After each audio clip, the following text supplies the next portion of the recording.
Yes, and of course it's a very effective strategy. It should not be taken lightly or laughed about at this point.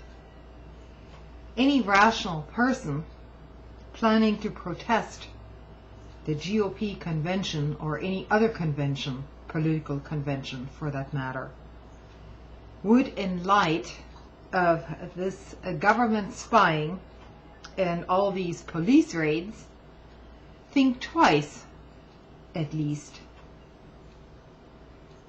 about whether to do so at all.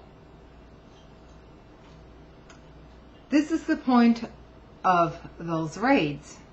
That is precisely the point of those raids, to announce to citizens that they best stay in their own homes and be good and quiet citizens, meet compliant, and watch endless TV shows which do not matter in their lives at least, but which may comfort them for a short period of time.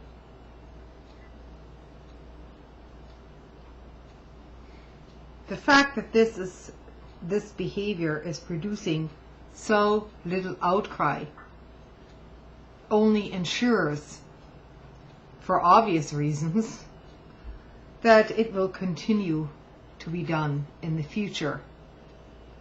And if it isn't opposed, then it will get much worse.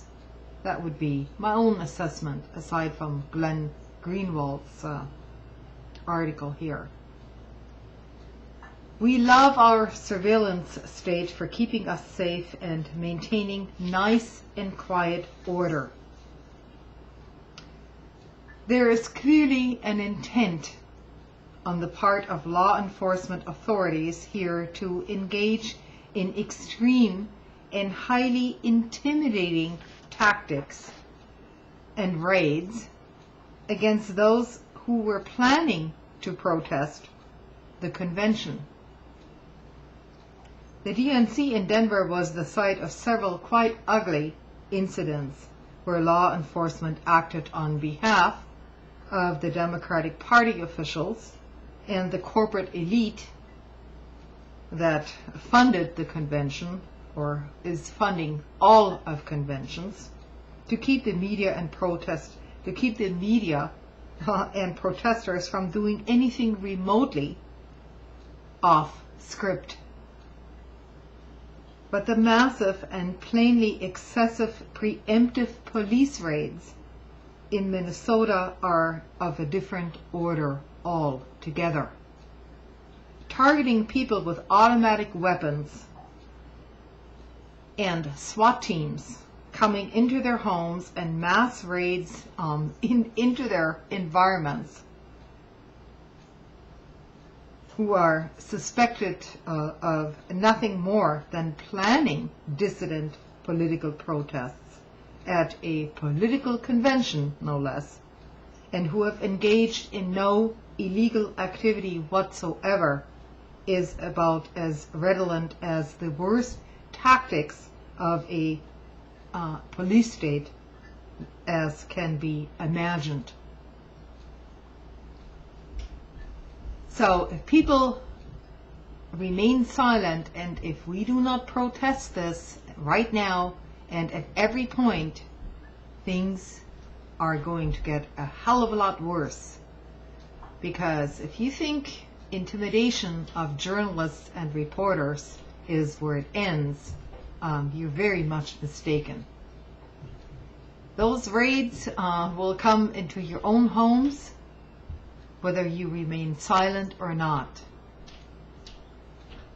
You will regret your decision not to speak out for free speech and to uphold the First Amendment and the amendment of a free press in this country. I will hope that everyone, regardless of party affiliation, will come on board with this, because this is the end.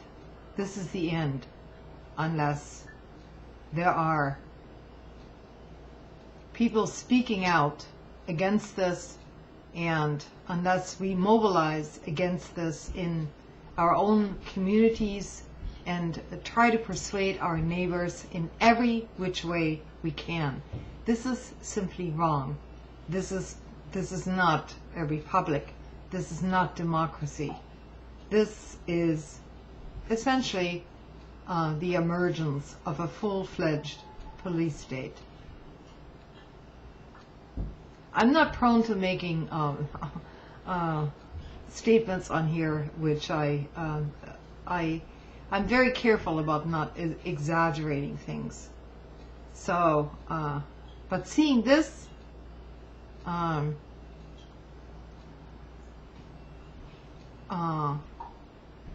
have to draw my conclusions. Thanks.